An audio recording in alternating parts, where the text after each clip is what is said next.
All right, what's up, everybody? Welcome back to Nick Carrier's Best You podcast. Today, I am super pumped to be joined by the one and only Geoff Girvitz. Jeff, I just want to start off by saying thanks so much for spending the time with me today. Thanks for having me. Yeah, I mean, of course. Well, I just want to start off by saying I absolutely love the sign in the background. We are what we repeatedly do. What's right below it? Excellence, then, I guess you can't see it, is not an act, but a habit. So this is a habit, yeah. Paraphrased from Aristotle, from philosopher Will Durant. Pretty good.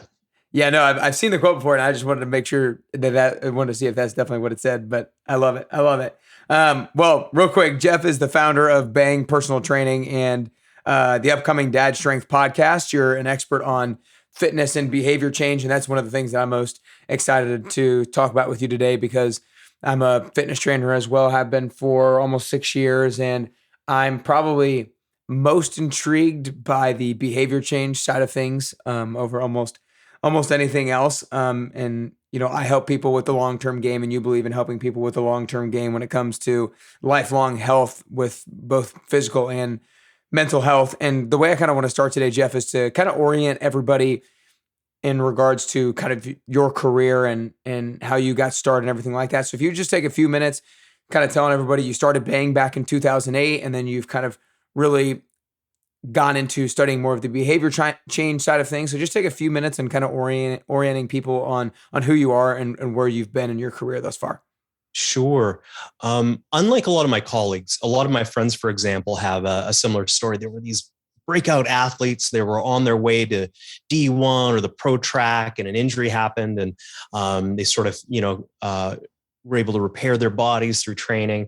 A lot of times that's the story I hear. I'm not that guy. I was not a particularly athletic kid. Now I know, connecting the dots backwards, how important. I got into martial arts when I was 16, when I kind of said, I need to do something with this body. And I remember thinking it was the first time I'd ever really worked hard at anything in my life. And I realized in retrospect, it was the first time I was capable. I had undiagnosed ADHD, and movement allowed me to focus and be present in a way that I had not experienced before. Now, I didn't know that. I just knew I loved doing martial arts. Fast forward, I've kind of, lived in different places around the world at this point.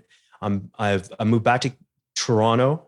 I'm originally from Calgary out west, and immediately I want to get back into martial arts. And I remember thinking, wow, this has been really important to me. This is something that I want to be able to continue to do in my 60s and my 70s. How can I get there? How can I reverse engineer that process? And that's, the point where I started looking into researching athletic performance. That, at that point, there were kind of two tracks, right? There's the men's health side of things, and now there's, the internet is just chock-a-block with information of varying quality, or there was sort of the performance track. So I gravitated toward that, started doing some personal training here and there. I just thought I would try. 7 years, I'd open up a facility. Didn't really, I wasn't sure, what is the progression of this, right? Where do we take this? And it's not necessarily the advice I would give every trainer, but the opportunity came a lot sooner than anticipated. So into kind of like a year and a half into me working solo after, a very brief tenure at a big box gym, I opened up Bang. Originally, I was, I would describe myself as a technician. I thought I was going to save people through better technique. And, that worked a little bit of the time, but very quickly I learned it didn't matter how great someone's training was, how great their movement was, if their lifestyle was a train wreck. So the first thing I did, now you're probably familiar with precision nutrition. And so, they're some of my favorite people in the industry. So I began to, go through their material. I had like Chris Scott Dixon, who's the curriculum developer, is a good friend of mine. I've gotten to be friends with a number of folks there. I think because we have a similar sort of ethos. But what I found, and sorry guys, nutrition helped just about nobody. So as much as I've learned, it is so seldom a knowledge issue. It's so, like, most people feel, regardless of what the absolute state is, most people feel like they're pretty knowledgeable. They know what to do. And so that's where I started to hear this phrase, I know what to do. Like, I've done it before. I just need to And that's where we insert something about either discipline or motivation. This, Oh yeah. this line, right? You've heard it. You've lived it. So that's where I started to get interested, and definitely through PN's influence, get interested in behavior change. The problem was there's a lot of stuff that works and very little that works reliably. So you name it, from SMART goals to the trans theoretical model of change. Like, you can go deep in the literature, and there's not a ton that is actionable and consistently useful. And so, I feel like I have some ability for this. And over the years, out of a lot of sort of earnest effort and trial and error, I got to figure out what was working. And when I read Tiny Habits in early 2020, I'd heard of BJ Fogg. He's he runs the behavior design lab at Stanford. I'd heard of him and some of the stuff he was doing, but I was not at this point optimistic. So I read his book kind of in a perfunctory way, or that's where it started. I figured I would just make sure I'm not missing anything here. I was like, son of a gun, this guy nailed it. He nailed everything that I know that works. He captured in this really succinct language. And then he got a bunch of stuff that I hadn't cracked yet. So I knew immediately there was really something there. And that has gone on to be really influential in terms of the way that we work now. So I think about when people come into the gym, I know they're handled. I know we're going to do right by them. So I think about, well, what happens outside? And it comes down to sort of three, pillars, if you will.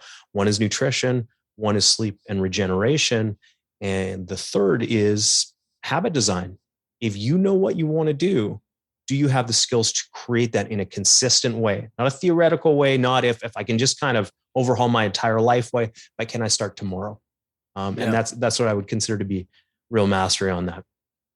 That's awesome. I love that. It's a really cool journey. So if somebody was coming to you, like let's say a new client was coming to you and they had that traditional saying of, I know what to do, I'm just not doing it. Or maybe maybe I've done it before, but right now I'm just not doing it. I need that extra layer of accountability. What are some of the questions that you would ask them first to determine what is like the most important habits that they need to start changing? Yeah, that's a really good question. Where do we start? And I think what I've learned is it's not about me. I have a default plan. I have, sort of an order of operations I like to take people through, but that doesn't necessarily mean they want to do it. So there's a reason they came. Folks are kind of pre-qualified in a sense. They've said, they've identified a need. I need extra support. So what I want to know, if nothing else, what is that? Like, what caused them to reach out? Where can we support them? And a question I'll ask just about everybody is, let's just say this goes super well as it possibly could, right? Fast forward 6 months. What's different in your life? What has changed? And, some people have a really clear answer for this. And honestly, a lot of people don't. I think it's tough. It's a tough question to answer. We often feel like, oh, if I could just, insert a statement about income or body composition, relationships, whatever it is, if I could just, everything would sort itself out. But there's no magic thing that once you hit that mark, you suddenly have this completely different system of motivation and behavior. We need something that can be sustained and that is ultimately still workable. And here's I think really the major piece of this, even when your motivation is low. Yeah. Because if most people come in, their motivation is sky high, but that's not forever. We can't just build a program around that. My life would be so much easier. Well, I wouldn't exist. This job wouldn't exist if that were the case. So what we want to do is create this sort of bomb-proof version of behavior that even on the worst day, even when you wake up and you're underslept and your neighbors were making a lot of noise and the air conditioner broke and just like everything is wrong in the world, you can still get up and execute your base habits. Yeah, no doubt. That's something that I say a lot to my clients. It's like, you can't rely on sheer discipline or, sheer motivation. You have to have a system of success that increases the likelihood that you're going to do it no matter what else is going on in your life. So kind of right around that, what are things that people can do to make sure that when they leave their current peak level of motivation when they come to you, that in 4, 5, 6 weeks down the road, when they're not as motivated, what are things that they can have already done and set in place to where they don't have to rely on sheer motivation? Yeah. So we need to deconstruct this stuff, right? So, one of the things we'll tell people is working out is hard. Is by default, it has to be uncomfortable. We have to stress your physiology. Well, that does not mean it's a suffer fest. It can be. It really doesn't have to be, Yeah. but we'll be uncomfortable, right? So because this stuff is tough, we want to make everything else as easy as possible. And, if just as an example, let's say you wanted to work out more at home and you had a kettlebell you wanted to swing around, but the kettlebell is like downstairs under a pile of laundry, right? It's not hard. It's not a big deal, really, if you look at it objectively. Okay, well, after I have my morning coffee, I want to play around with this. But if your habit is, I have my morning coffee, then I check my phone, and may get kind of pulled into any kind of emergency, fake or real, right? Somebody could be wrong on the internet. We obviously have to attend to that immediately. And then you kind of realize, the kettlebell, I'm going to go downstairs in a minute. Like there are all kinds of like tiny little frictions that can exist. However, if the kettlebell is just sitting there ready for wherever you take, if you have your coffee on the lanai, for example, great. And the kettlebell's waiting there for you. Fantastic. You're ready to roll. So that doesn't mean you have to do a lot. There's still the work to come, but we've gotten rid of all the friction around at least starting. Yeah. And, we always qualify. Is this something you really want to do? And it's a question we continue to ask and kind of tease out and figure this stuff out, because if we know it's something you really want to do, it's not a question anymore. The only question we really have to ask is, well, there are two. One is, have we got a version that's tiny enough to fit into the space, right? That is reliable. And this is where we'll, lean into tiny habits. And then the third piece is, will you remember to do it? We've solved for motivation. We've solved for ability, right? And BJ Fogg says, behavior happens when three things come together at the same time: motivation, ability, and prompt. So we know we've clarified, like, this is something that's important to me, like lifelong health. We might have to dig in. We might have to go levels deeper than, it would be nice to have, visible abs or rock a speed or whatever it is. But what's real, like, to me, what's really important is that I can keep pace with my son. I can stay physically active with him, give him a hard time when he's into his teens. I want to be, and like I talked about kind of the deeper why for me and why I'm even in this industry, in this career. Moving is impactful for my mental well-being. So I've got a deep why. So now, do I have a version that I can execute in the moment, even on one of these sort of busy or stressful days?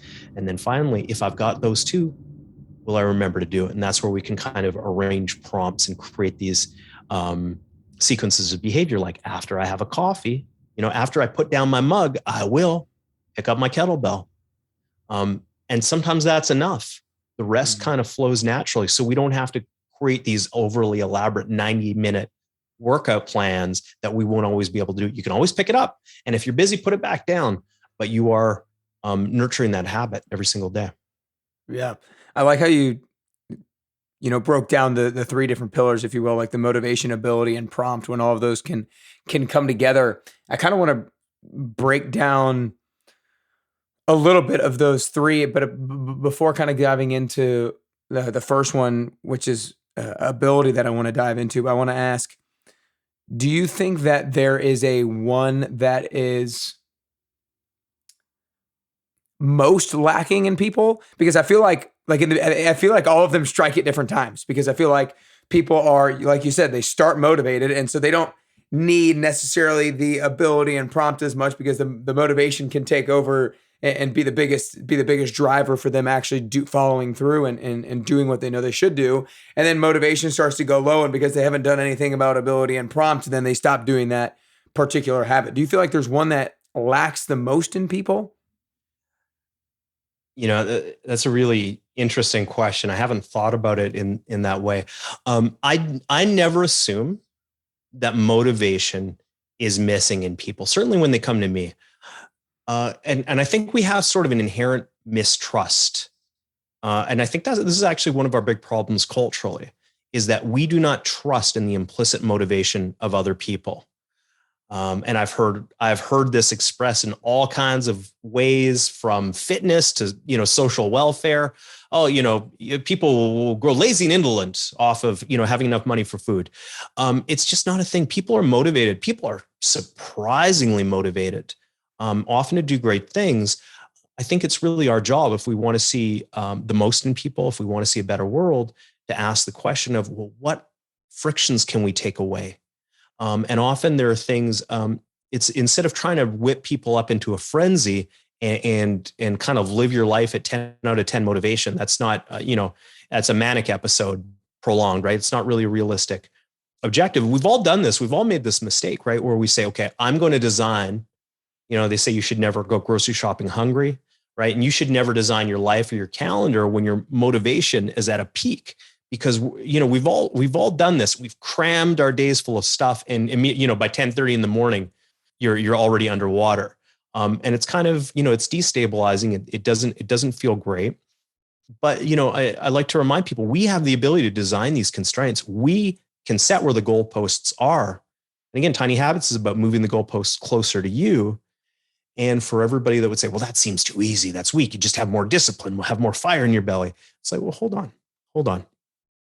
The discipline here is, what can you execute? What can you execute at a very high level, day in, day out, without fail, even at your worst? Okay, that's how you build excellence, right? Not by doing 3 out of 10 and kind of limping your way through things, executing on a high level. And that builds your capacity to do more. And when we really think about creating behavior change, we can kind of look back at our lives and we say, well, where are these friction points? Are there stresses that exist in your life that just don't need to be there? Those could be relationships. Those could be work things. You could be on the board of something where the process is driving you nuts. The first question I would ask is, what can you take away and replace with something of higher value? Say the same thing about nutrition. People are immediately afraid. It's like, well, I love donuts. I don't want to stop eating. Nobody said that. If those are a 10 out of 10 for you, if those are a great pleasure, those are the last thing that should come out of your diet. What we want to ask is, what's like a 5 out of 10 for enjoyment and still isn't good for you? Right. So if, I think of like food court food, or really the kind, hyper processed, like here's an airport sandwich kind of thing. If you don't eat that stuff, you will not lose out on quality of life. All you'll be is leaner and healthier. So rather than start with the most pleasurable, just ask, like, what's just taking up space in your life? But I want to see if I've answered this. So motivation, I think people have plenty of. What we need is a version of behavior that is fluid enough to match motivation at any given time.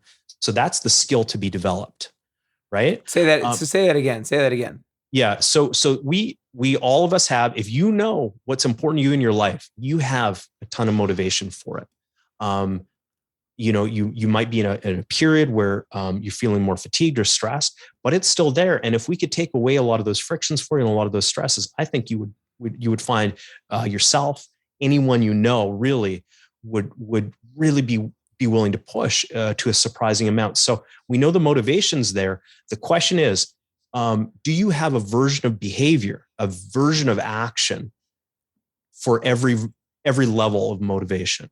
Right. So we know everybody's got the version of exercise or nutrition, whatever, or work when they're highly motivated.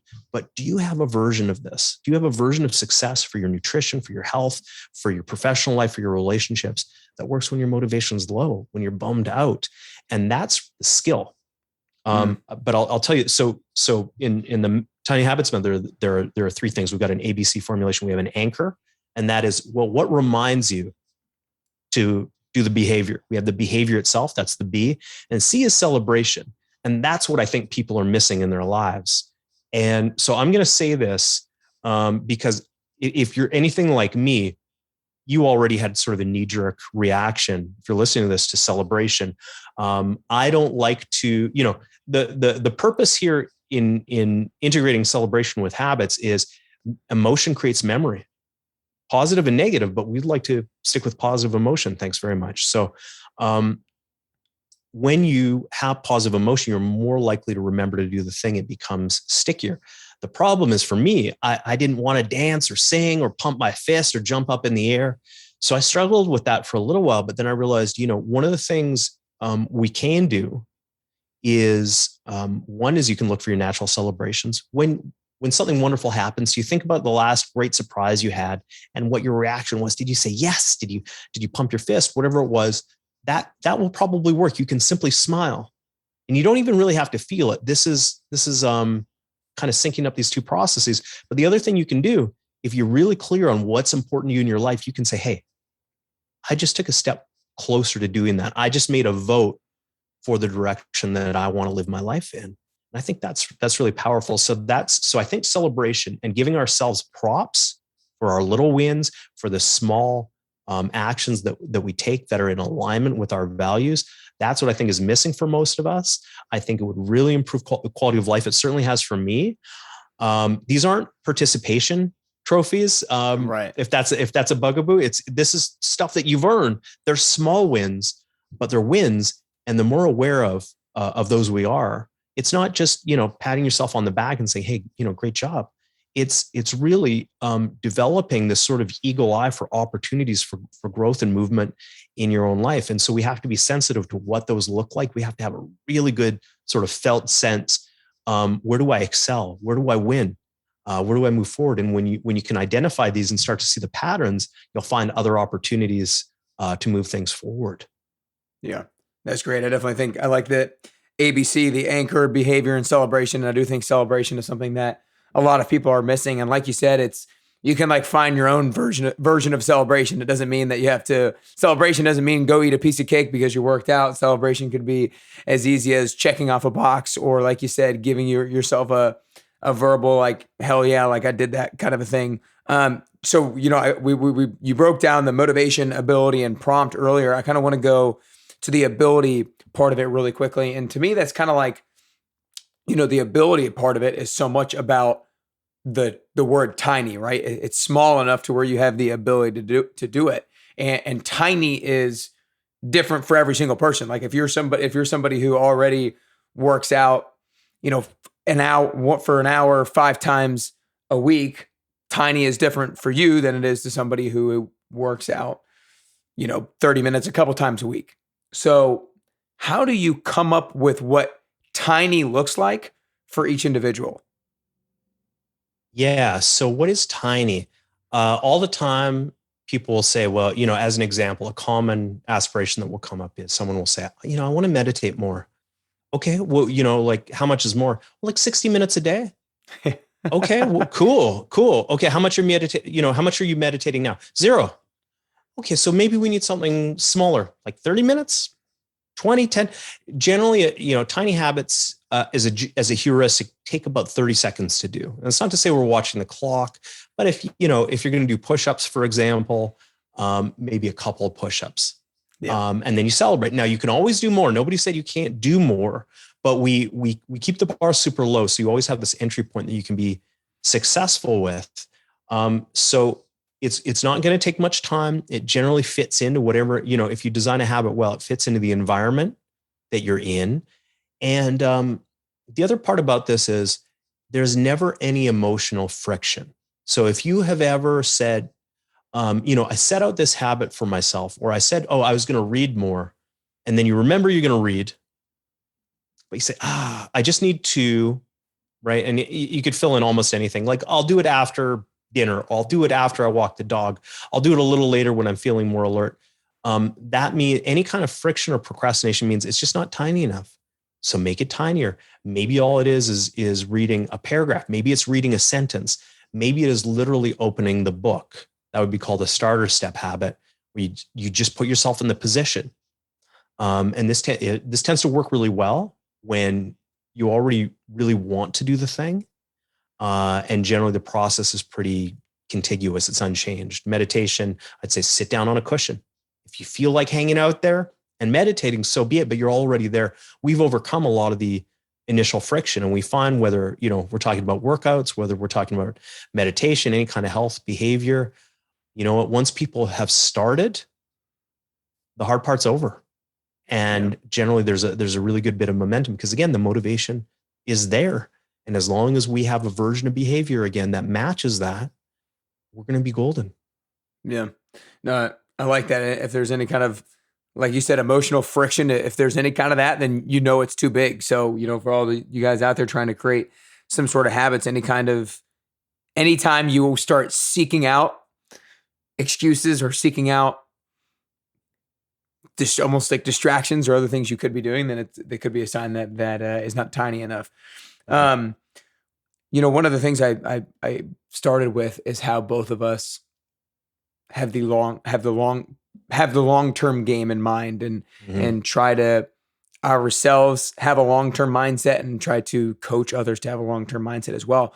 What are things that you feel that individuals can do to adopt that long-term mindset a little bit better? Yeah. So often I feel like there's this idea that I'm going to get super fit and then I'm going to get frozen in carbonite. Like it'll just be held for the rest of my life. And, fitness is an ongoing process, like so many things.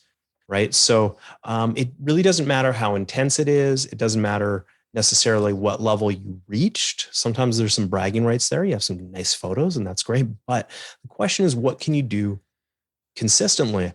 So again, I look for first order of business is, it's just like the Hippocratic Oath, do no harm to yourself. So don't break anything. Don't ruin your joints. Go in there. Don't give yourself, disordered eating behaviors because you're trying to get lean. So the first job is just to, keep yourself safe and viable so you can continue to learn and play around. Next question is really asking the question of what is enjoyable.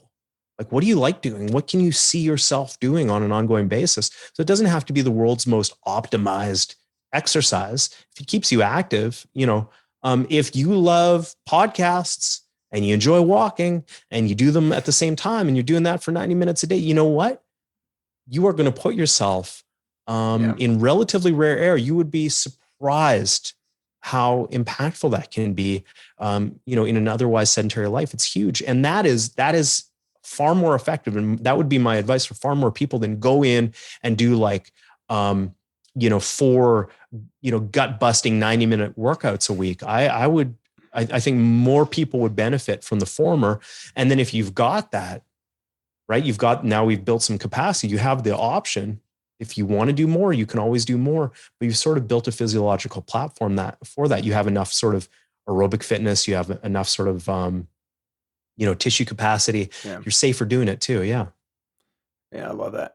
I love it. I want to get you out of here on time. So down to the last couple of questions here, we talked about in the beginning, or you talked about in the beginning, how it's all about having things set up in a way to where you don't have to rely on high levels of motivation to execute. And you talked about how the idea is to have a version of the action for each level of motivation, right? Like on the days that you're really motivated, sure, work out for an hour, sure, work out for an hour and a half if you're really feeling it. But like the days that you're not feeling it, go on a 20-minute walk. Like it doesn't have to be the optimized version of the habit every single time. I wouldn't even say 20 minutes. Go out the door, put your shoes on, walk out the door. And then, you know what? If you feel like walking, go, you'll probably enjoy it. And if you can't, if you have to rush somewhere, you are, BJ would say we're nurturing the roots of that habit every single day. So it's never a question of, if you do stuff intermittently, like Monday, Wednesday, Friday, it's like, is today my day? Or was a long weekend? You have to figure all this stuff out. This exists in your life every day. It becomes easier to remember. And again, it becomes something that you consistently execute and are successful at. And then on the days you feel like doing more and you have more space to do it, you do so. Yeah. No, I like it. So for you personally, if what are like three things that you do that allow you to still execute on important things when you have low levels of motivation? So there's the basic self-care stuff. I sleep enough. I get my 8 hours. I exercise. I do some kind of movement daily. I generally will do some kind of more intense strength training 3 days a week, but every day where I can, I'm moving around. Um, and beyond that, it is the skill of knowing how to get started, how to Mm, just dip my toes in the water of anything.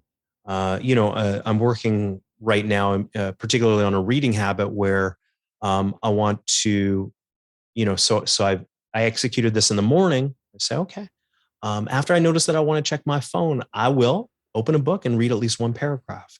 So generally, in the morning, I'll read somewhere between 5 and 10 pages, right? And in the evening, I do this as one of the last things, and I'll read something lighter. Again, because I was finding that I usually read nonfiction, but I felt that my brain was kind of done. So I've taken to some fiction, and I'll always clock 10 pages on that. And you know what? 10 in the morning, 10 at night. The afternoons are coming, but as that's where we get to 600 to 900 pages, a month where it's kind of like, okay, we're really, we're going through at least a couple of books, if not 3 or 4. yeah.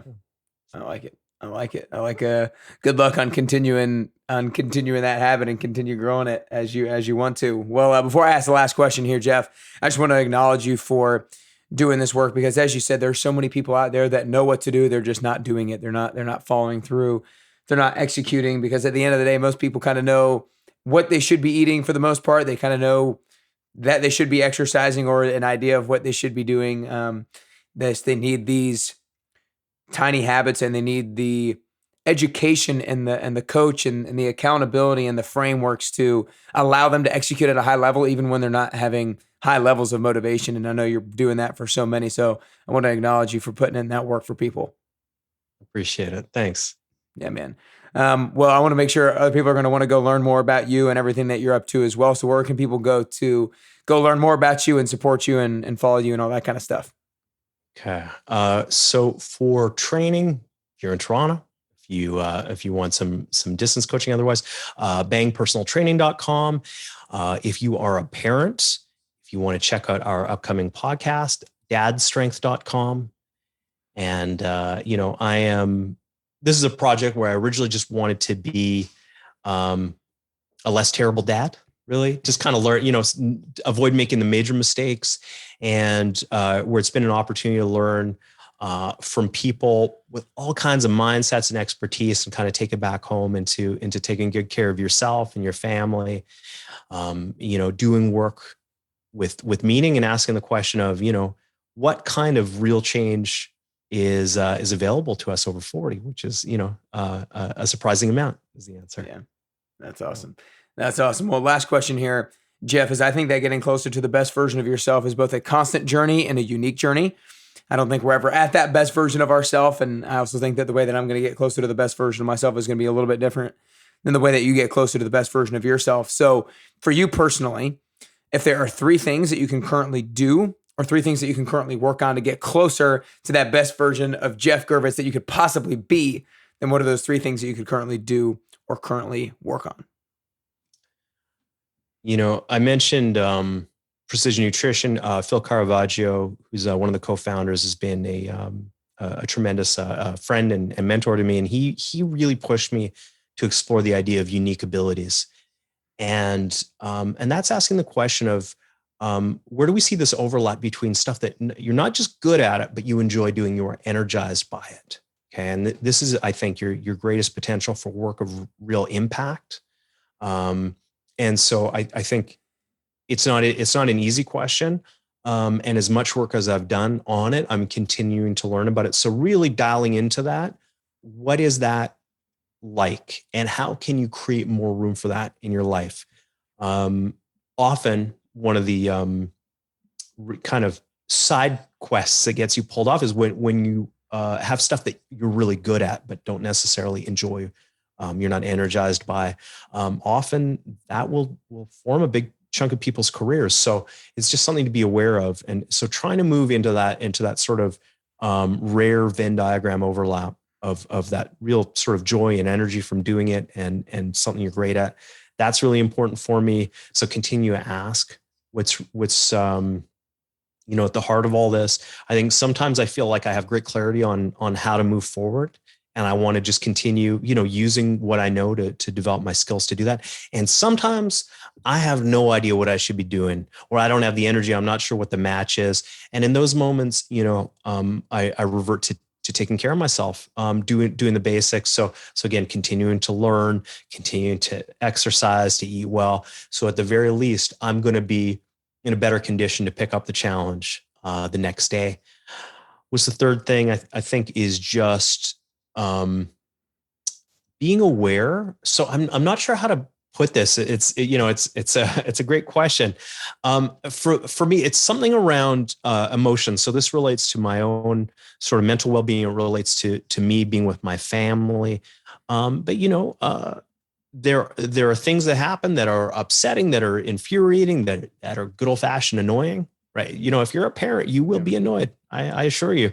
And the thing is, I just want to be able to recognize these emotions, so that and have tools for managing them. So it's not about stuffing stuff down. It's about being open to it. And I think that's I was doing a panel earlier today with Linda Fogg. Who's one of the who does a coaching certification for Tiny Habits, and we were talking about resilience, and I think just knowing what you're experiencing, asking what set me off about this, being curious about that, asking the question of what am I feeling right now? These things are just fundamental tools for being able to respond to life adaptively, and to rather than 35 minutes into being frustrated with something, kind of recovering yourself, being able to recognize it and get back to baseline and who you are, your best self a lot faster. So